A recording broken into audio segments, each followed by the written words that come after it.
Bueno, se nos ha hablado de una muerte física del autor de la vida, de Jesús, que vino a esta tierra y murió en una cruz, pero murió por cada uno de nosotros. Él no tenía que haber muerto, porque él no había hecho nada. Y él murió porque no había otra solución. Él tenía que morir, dar su sangre por cada uno de nosotros. Pero yo voy a hablar de otra muerte. Voy a hablar de una muerte espiritual. Jesús murió, resucitó y él está a la diestra del Padre porque él cumplió con su misión. Y como se ha dicho, volverá otra vez y vendrá a buscarnos a nosotros, pero ya no vendrá como siervo, vendrá como rey a reinar. Pero como he dicho, yo voy a hablar de otra muerte, pero esta muerte es una muerte espiritual. Y vamos a leer en la carta a los Efesios, capítulo 2, y versículos del 1 al 10.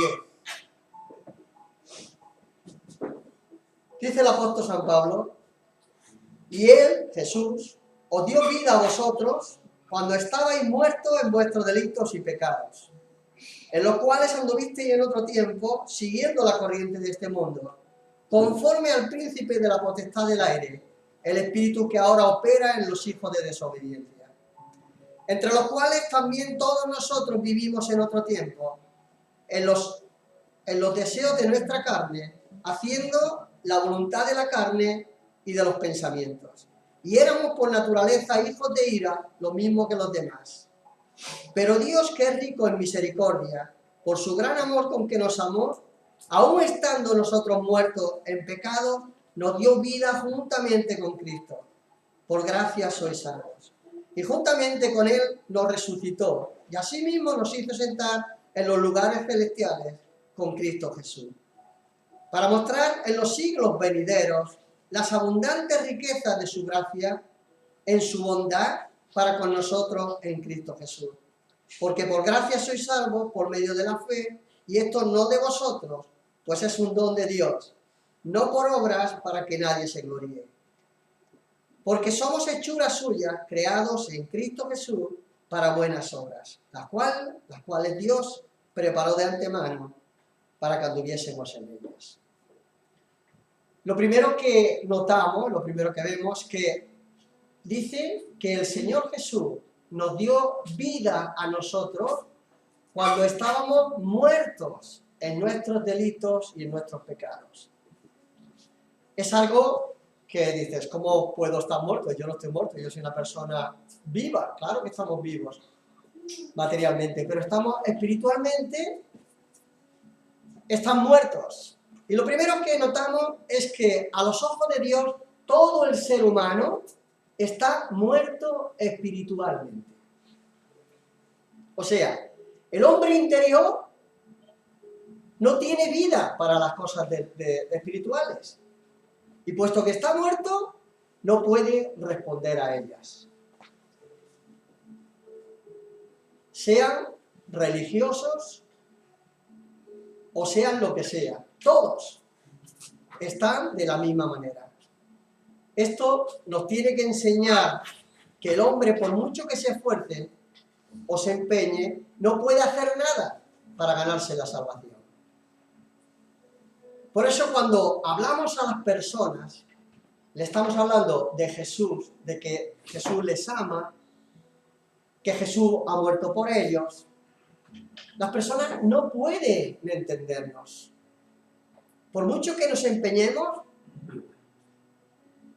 ellos no nos van a entender. ¿Y qué hacen? Si insistimos, nos miran así con un poco de sonrisilla, como perdonándonos la vida. Como diciendo, ¿qué me estás contando? Y les suena, lo que le decimos les suena chino, porque es imposible. Ellos no pueden entender las cosas espirituales. Dice la Biblia, 1 Corintios 2:14, dice, pero el hombre natural no percibe las cosas que son del Espíritu de Dios. ¿Por qué? Porque para él son locura. y no las puede entender. ¿Por qué? Porque se han de discernir espiritualmente. O sea, el hombre natural no percibe las cosas que son del Espíritu de Dios. El hombre natural está muerto espiritualmente. El hombre natural, por mucho que quiera, si no tiene el Espíritu Santo, no puede entender nada. A veces no es porque hablemos mejor o peor, o que tengamos más conocimiento o menos conocimiento de las Escrituras. Se trata de que la obra es espiritual. La obra es del Espíritu Santo, que es el que tiene que convencer a la persona. Nosotros hablamos a las personas de la palabra de Dios, de lo que dice la palabra de Dios. Y la palabra de Dios, si cae en ese terreno que Dios haya preparado, es la semilla que cae en la persona. Y el Espíritu Santo es el que trata de hacer la obra en ellos y sigue trabajando en ellos, porque la obra del Espíritu Santo en la tierra es de convencer al hombre natural de pecado, de justicia y de juicio. Esa es la obra del Espíritu Santo, es la obra que está haciendo en la tierra.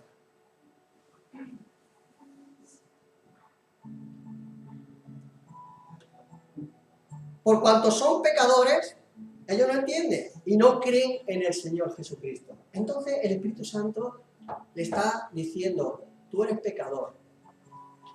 Y le está hablando de la justicia de Dios. E incluso le está hablando de un juicio de Dios. Por eso la Biblia dice que después de la muerte viene el juicio. Y el Espíritu Santo le está haciendo saber. Y a nosotros a lo mejor no volvemos a ver a esas personas. Pero el Espíritu Santo sí está viendo a esas personas y está trabajando con esas personas.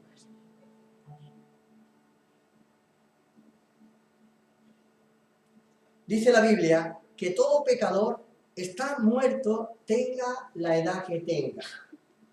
Porque está muerto espiritual. O sea, de la religión que sea.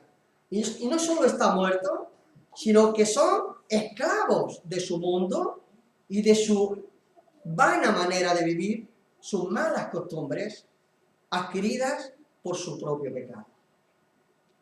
El versículo 2 al principio dice que estas personas viven siguiendo la corriente de este mundo. Seguir la corriente de este mundo es dejarse llevar o dejarse arrastrar por la corriente sin dominio de ninguna clase. Tú no dominas nada, ni puedes dominar nada. Tú eres arrastrado por la corriente. La sociedad va, ¿dónde va Vicente? ¿Dónde va la gente? Va arrastrada, no tiene dominio propio. Y van como esos peces muertos por el río. Van sobre la corriente. También dice que son esclavos de Satanás, el cual obra en sus vidas y están bajo su dominio y su dirección. El versículo 2 sigue diciendo, dice que estas personas viven conforme al príncipe de este mundo, al príncipe de la potestad del aire, al espíritu que ahora opera en los hijos de desobediencia. Satanás los tiene engañados. Y los engaña dándole una falsa libertad y una falsa seguridad. Yo siempre digo lo mismo. Yo pensé que era libre y que hacía lo que me daba la gana. Cuando conocí al Señor, descubrí que había sido esclavo de Satanás. Y lo que hacía era lo que Satanás me mandaba hacer. Y por eso hacía todo lo que hacía. Lo que hacía la gente, eso hacía yo. Esto no es nuevo. Esto, si alguno que ha estado en el mundo y bien metido en el mundo, sabe que ha sido esclavo del diablo y de las cosas de Satanás. Digo que esto no es nuevo para nosotros. Esto era lo que nos pasaba a nosotros antes de entregarnos al Señor. No teníamos dominio propio de ninguna clase. Pensábamos que dominábamos la situación pero de dominio nada. En los tiempos de Jesús había muchísimos religiosos. En Jerusalén, en todo Israel, todos eran religiosos. Habían escribas, habían fariseos, habían maestros de la ley, habían sumos sacerdotes, habían de todas las clases de religiosos. Había ciudadanos de mucha reputación. Y ellos creían que hacían la voluntad de Dios. Como mucha gente en el mundo piensa que hace la voluntad de Dios. Y matan a las personas creyendo que hacen la voluntad de Dios. Pablo seguía a los cristianos pensando que hacía la voluntad de Dios. Y Jesús los llama hijos del diablo. Así llama Jesús a estas personas en su tiempo y allí en su cara. Jesús, hablando con estos hombres, les dice: ¿por qué no entendéis mi lenguaje? Si os estoy hablando de las cosas de Dios, ¿por qué no me entendéis? Vamos a leer Juan 8, 43 y 44. Dice: ¿por qué no podéis escuchar mi palabra? Y les dice: vosotros sois de vuestro padre el diablo, y los deseos de vuestro padre queréis hacer. Él ha sido homicida desde el principio y no ha permanecido en la verdad, porque no hay verdad en él. Cuando habla mentira, de lo suyo habla, porque es mentiroso y padre de mentira. Le está diciendo Jesús a estos religiosos de sus tiempos. Jesús conocía las intenciones del corazón de estas personas, por eso les habla así. Jesús, como predicaba, le decía a la gente la verdad. Y si no se cortaba ni un pelo. Jesús les dice que son hijos del diablo porque hacían lo mismo que él. Lo mismo que el diablo. Vosotros hacéis los deseos de vuestro padre. El diablo ha sido homicida desde el principio. Él trajo la muerte a Adán y a toda la raza humana. El diablo es mentiroso y padre de las mentiras. Los judíos imitaban al diablo de dos formas. Eran homicidas porque la intención de sus corazones era la de dar muerte al Hijo de Dios. Iban detrás de él a ver dónde lo iban a pillar para juzgarlo, para que lo juzgaran y lo mataran. Y era imposible, a Jesús no lo podías pillar. Jesús iba con la verdad por delante. Mateo 26:59 dice: y los principales sacerdotes y los ancianos y todo el concilio buscaban falso testimonio contra Jesús para entregarle a muerte. Todos, los principales sacerdotes, los ancianos y todo el concilio, todos los religiosos de aquella época, iban detrás de Jesús buscando falso testimonio contra él para matarle. Y eran mentirosos porque decían que Dios era padre de ellos. Y sus vidas eran vidas de mentira y falsedad. Así es como vive mucha gente en este mundo. Engañándose y siendo engañados. Pero Jesús lo deja muy claro. Mateo 7:21 dice: no todo el que me dice Señor, Señor, entrará en el reino de los cielos, sino el que hace la voluntad de mi Padre que está en los cielos. No todo el que me dice Señor, Señor, es hijo mío, porque no hace mi voluntad. Muchas personas piensan que por vivir en un país denominado cristiano, con apariencias de piedad y religiosidad, ya tienen ganado el cielo. ¿Sí? Son tan buenos. Pero eso no es lo que dice Dios en la Biblia. Las religiones no salvan. Las buenas obras de las personas no salvan. ¿Quién salva? Solo Cristo salva. Pero a muchas personas les gusta ser engañadas y seguir practicando una religión.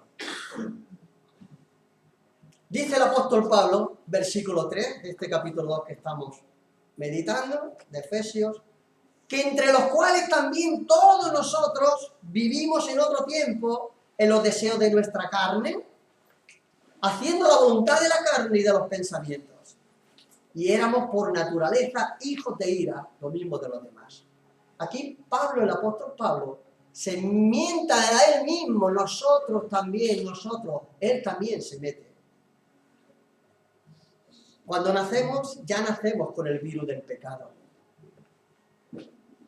en nosotros.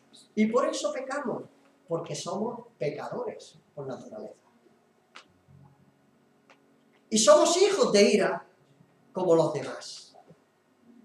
Pero cuando tenemos uso de razón para tomar decisiones y rechazamos a Jesucristo conscientemente, nos convertimos en hijos de desobediencia. Sin embargo, cuando aceptamos y confiamos en Jesucristo, dice la Biblia que nos convertimos en hijos de Dios. Cuando aceptamos al Señor Jesucristo, dice la Biblia que Dios nos hace sus hijos. Yo lo digo, desde que era pequeño pensaba que yo era un hijo de Dios. Me habían bautizado, me había hecho la primera comunión. Yo era un hijo de Dios. Cuando yo me entregué a Jesús y lo acepté como mi Salvador personal, entonces sentí que era un auténtico hijo de Dios. Dice la Biblia, Juan 1, 12 y 13. Dice Juan, mas a todos los que le recibieron, a Jesús, a los que reciben a Jesús, a los que creen en su nombre, le dio potestad de ser hechos hijos de Dios, los cuales no son engendrados ni de sangre, ni de voluntad de carne, ni de voluntad de varón, sino de Dios. Aquí el hombre no pone nada. Todo lo hace Dios por su buena voluntad. No son engendrados. Cuando yo me casé, cuando nos casamos Pili y yo, dijimos, ¿vamos a buscar familia? Bueno, pues vamos a buscar familia. Fue una voluntad nuestra del matrimonio. Vamos a buscar hijos. Y tenemos 2 hijas, gracias a Dios. Pero fuimos a buscarla. Fue voluntad de varón y de hembra. Pero aquí no hubo, aquí el hombre no pone nada. Esto es engendrado por Dios. Esto es espiritual. El hombre no pone nada aquí. Dios es el que nos hace sus hijos. Dios pudo dejarnos seguir en el pecado y vivir eternamente con el diablo en el infierno. Hemos hablado también del infierno. Esto son cosas muy serias, estas son cosas muy serias. Las cosas de Dios son muy serias y hay que tomárselas muy en serio. El diablo existe, lo mismo que Dios existe. El infierno existe, lo mismo que el cielo existe. Son cosas muy serias. Dios no nos dejó ni con el diablo ni en el infierno, que era lo que nosotros realmente nos correspondía. Por vivir separados de Dios, no porque fuéramos malos o fuéramos buenos, sino porque vivíamos separados de Dios. Por no querer saber nada de las cosas de Dios. Pero en lugar de eso, Dios decidió salvarnos. Eso sí que es amor. Eso sí que es amor. Aún pudiéndonos condenar y exterminar, nos amó, como se ha hablado, de tal manera como nadie ni nada en el mundo nos puede amar. Versículos 4 y 5 de este capítulo 2 de Efesios que estamos meditando, dice Pablo: pero Dios, que es rico en misericordia, por su gran amor con que nos amó, aun estando nosotros muertos en pecados, nos dio vida juntamente con Cristo. Por gracia sois salvos. Por gracia sois salvos. Amén. Regalo de Dios. Nos dio vida. ¿Estábamos muertos? ¿Sentimos que estamos vivos o no? Amén. Estamos vivos de verdad. Yo empecé a vivir hace 23 años, tengo 62. Porque fue cuando conocí al Señor Jesús. Entonces fue cuando realmente empecé a vivir. Antes no vivía, estaba muerto. Solo me faltaba la caja que me enterrara, porque no podía ni vivir. Porque eso no era vida ni era nada. Nos dio vida espiritual, nos sacó de la tumba del pecado.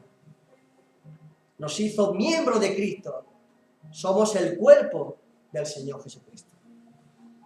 Y nos hizo sentar juntamente con Él en los lugares celestiales. Allí es donde nos ve el Señor. Dios nos ve allí. Ya nosotros para Dios ya estamos en esos lugares. Lo que pasa es que nosotros tenemos que pasar este trance de la vida. Esto es una maravilla muy grande. ¿Qué transformación hace Dios de las vidas de las personas que aceptan a Jesús?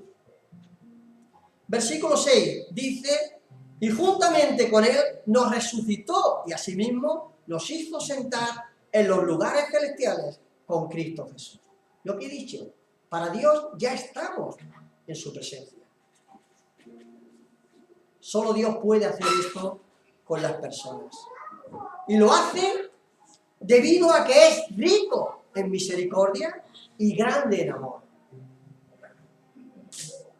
Misericordia significa que Dios no me da lo que merezco. Si Dios me hubiera dado lo que yo me merecía, no estaría aquí hablando.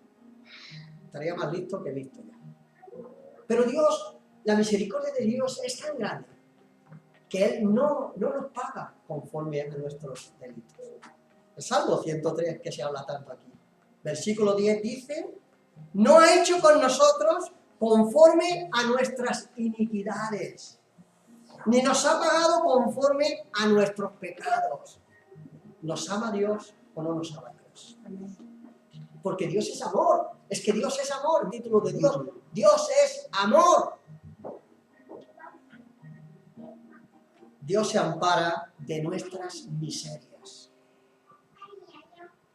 Y gracia significa que me da lo que no merezco. Me da lo que no merezco, porque no merezco nada. Y como hemos leído, los versículos 8 y 9 dice: por gracia sois salvos, por medio de la fe, y esto no es de vosotros. Es un don de Dios, es un regalo de Dios, y no es por obras, para que nadie se gloríe. Esto lo he hecho yo soy yo. No, es por gracia, es un regalo de Dios. La salvación es el regalo más grande que una persona puede recibir en su vida. La salvación del alma es un milagro de Dios. Y es el regalo más grande. Porque, como se ha dicho, hoy está y mañana no está. ¿Y dónde vas a pasar la eternidad? Si tú no tienes al Señor, te lo digo sinceramente, vas al infierno. El infierno significa separado de Dios. Separado, una separación. Dios no quiere nada con el pecado. Dios maldice el pecado y va a muerte con el pecado.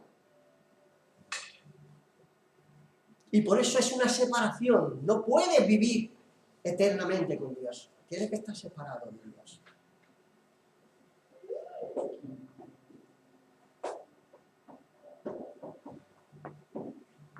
Dios es el único que te la puedes regalar, la salvación, por gracia, por su gracia. No por lo que somos, ni por lo que hagamos, No, eso no sirve. El hombre caído, que está muerto espiritualmente, como estábamos viviendo, o como estamos viendo, dice la Biblia, que en él no hay nada de provecho. No hay nada en el hombre muerto y caído, desde el principio, cuando cayeron, no hay nada de provecho. Isaías, capítulo 1, versículos 5 y 6. Dice, toda cabeza está enferma y todo corazón doliente. Desde la planta del pie hasta la cabeza no hay en él cosa sana, sino herida, hinchazón y podrida llaga. Vaya perfil del hombre. Toda cabeza es igual a todo ser humano. Dice que en el ser humano no hay ninguna cosa sana, no hay nada que se pueda aprovechar. Desde lo más bajo del cuerpo, la planta del pie, hasta lo más alto del cuerpo, la cabeza, dice que está podrido, corrompido.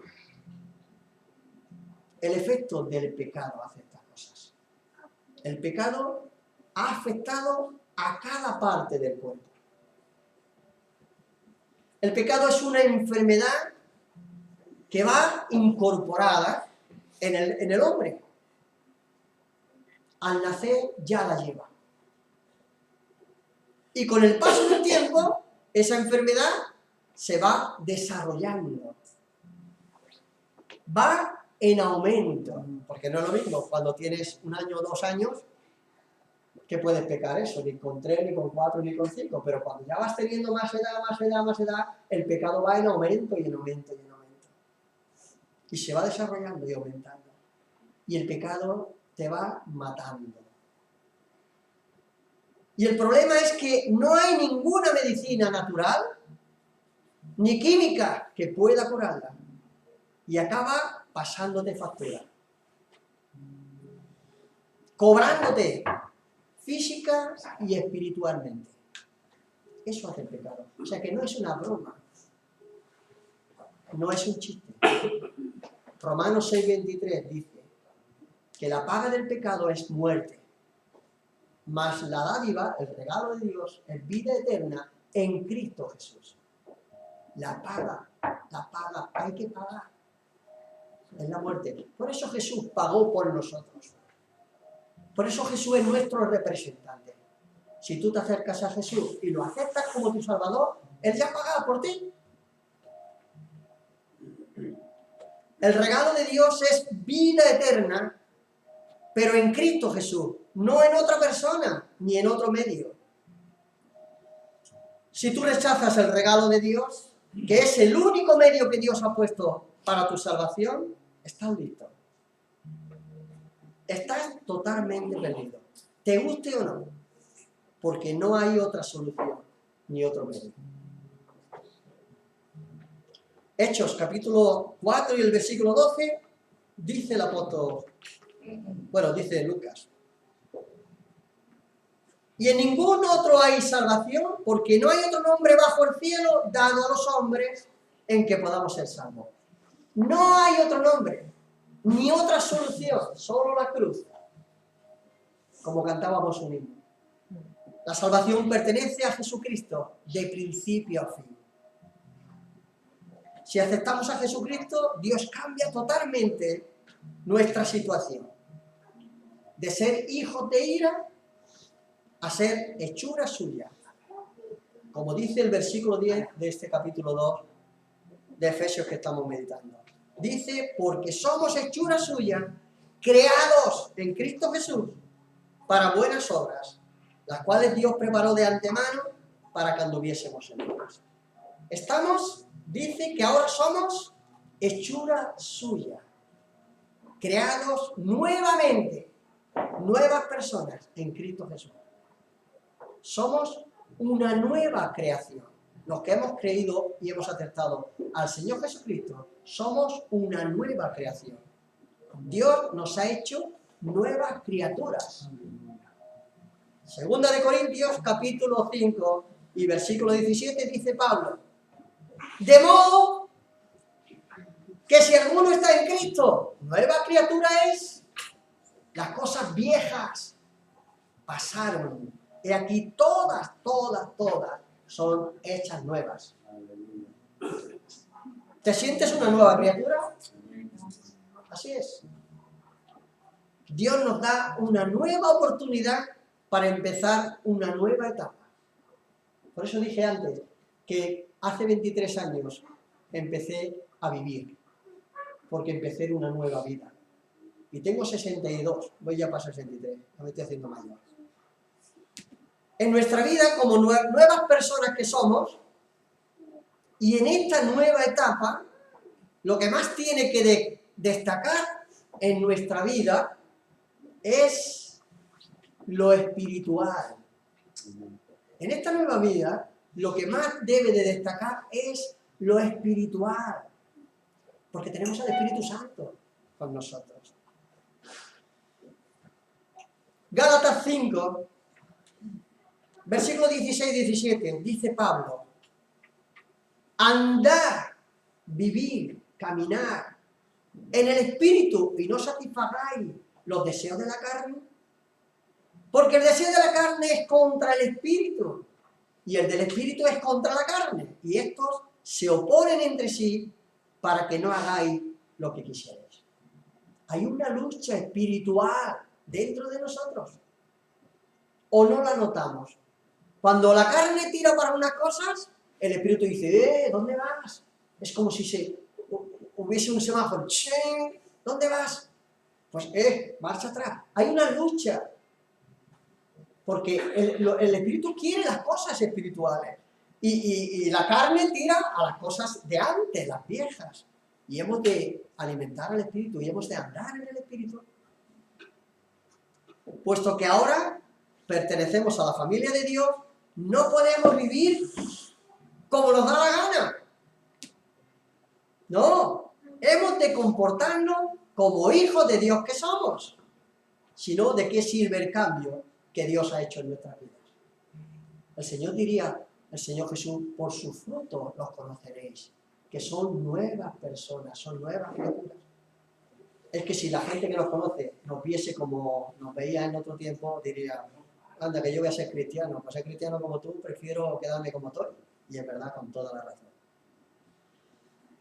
Romanos capítulo 12, versículo 1 y 2, dice Pablo: así que, hermanos, os ruego, por la misericordia de Dios, os ruego, un ruego hace el apóstol Pablo, que presentéis vuestros cuerpos en sacrificio vivo, santo y agradable a Dios, que es vuestro culto racional.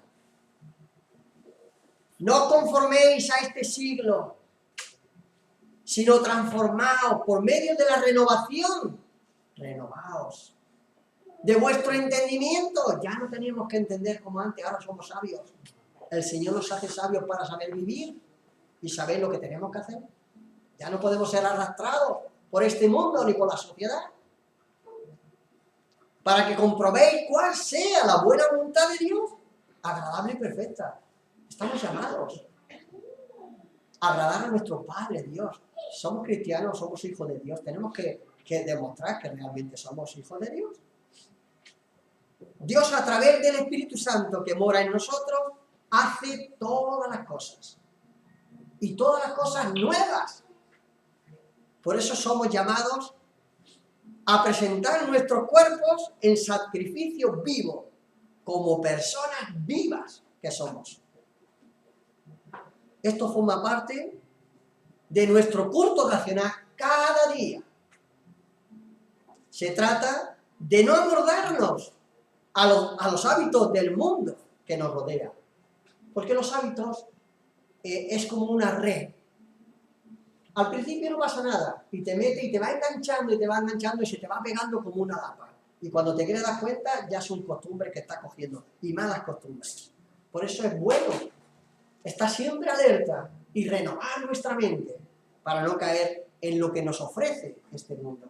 Por eso dice, no os conforméis a este siglo, sino transformaos cada día. La palabra de Dios nos dice que no nos conformemos.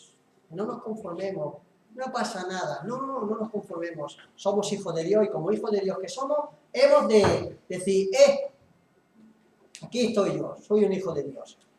No que tengamos que escondernos y decir, yo no, vamos, no conozco nada, como hizo Pedro.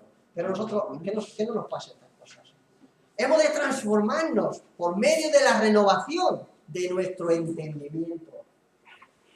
Somos mayorcitos, ya sabemos discernir las cosas, sabemos lo que tenemos que hacer, lo que le agrada a Dios y lo que no le agrada a Dios. Hemos de transformar en nuestro entendimiento, pensamientos interiores que hay en nosotros, hay que renovarlos. Dios nos ha hecho personas diferentes, con pensamientos diferentes a los de antes. Ahora podemos discernir y hacer la voluntad de Dios por el bien nuestro, como hijos de Dios que somos. Ya estoy acabando. Pedro, en su primera carta, capítulo 4 y versículos 2 y 3, nos dice que no vivamos el tiempo que nos queda por vivir en la carne, conforme a las concupiscencias de los hombres, sino conforme a la voluntad de Dios. Y sigue diciendo, baste ya el tiempo pasado para haber hecho lo que agrada a los gentiles, andando en lascivia, concupiscencia, embriagueces, orgías, disipación y abominables idolatrías. Baste ya el tiempo que estuviste viviendo de esa manera. Muchas personas viven de esta manera. Nosotros, algunos en otro tiempo, hacíamos parte de estas cosas. Yo tenía ídolos, como un buen cristiano que era en otro tiempo, antes de conocer al Señor vivo, a mi Dios vivo. Tenía ídolos muertos, iba detrás de ellos, no sabía otra cosa. Había sido cosas, costumbres de mis padres que me la habían pasado a mí. Y en mi ignorancia yo hacía esas cosas, como tanta gente seguro que lo hace en su ignorancia. Yo me embriagaba. Y eso lo hacía voluntario, eso no lo hacía porque me lo había dicho mi padre, aunque lo había visto de mi padre, pero es igual. Yo lo hacía voluntario porque yo era responsable de mi vida. Me embriagaba, me emborrachaba. Por eso Pedro nos dice que no vivamos el tiempo que nos queda haciendo las mismas cosas que hacíamos antes. Una vez que Dios nos ha metido en su familia, ya nada nos separará de su amor. Una vez que pertenecemos a la familia de Dios, ya no hay nada en la tierra, en el mundo, que nos pueda separar del amor de Dios. Con esto acabo. Romanos 8, 38 y 39, sigue diciendo Pablo, por lo cual estoy seguro, segurísimo, de que ni la muerte ni la vida, ni ángeles ni principados, ni potestades, ni lo porvenir, ni lo alto, ni lo profundo, ni ninguna otra cosa creada, nos podrá separar del amor de Dios que es en Cristo Jesús, Señor nuestro. No hay nada en el mundo que pueda separarnos del amor de Dios. O sea, estamos tan pegados a Dios que nada, ni la muerte ni nada. O sea, es una ventaja, ¿no? Bien grande de estar muertos espiritualmente y el día que nos muriésemos en la carne, porque es que vamos a morir, porque es que nos moriremos, aún siendo creyentes vamos a morir si el Señor no viene. Pero no es lo mismo pensar la esperanza que Dios ha puesto en mi mente de que el día me pase lo que me pase y me muera como me muera, sé que tengo un lugar y que Dios me está preparando un lugar en el cielo para mí. Y esa es mi esperanza viva. Yo no tengo miedo porque sé a dónde voy. Sin embargo, si te mueres no conociendo al Señor, no entregándote al Señor, te espera una condenación muy grande. Que quizás no lo creas, pero lo dice Dios en su palabra. No lo digo yo, es Dios el que lo dice. Y Dios es el que conoce todas las situaciones. Conoce el futuro, ese sí que conoce el futuro. No la gente que dice que conoce. Dios sí que conoce el futuro. Y lo importante es que no te lo tomes a broma. Dios es real y es un Dios vivo. Que el Señor nos bendiga y nos ayude a tener las cosas bien claritas y a disfrutar de las cosas espirituales, que a eso estamos llamados, a disfrutar del momento, del día a día, de las cosas de Dios. Que el Señor nos bendiga. Amén.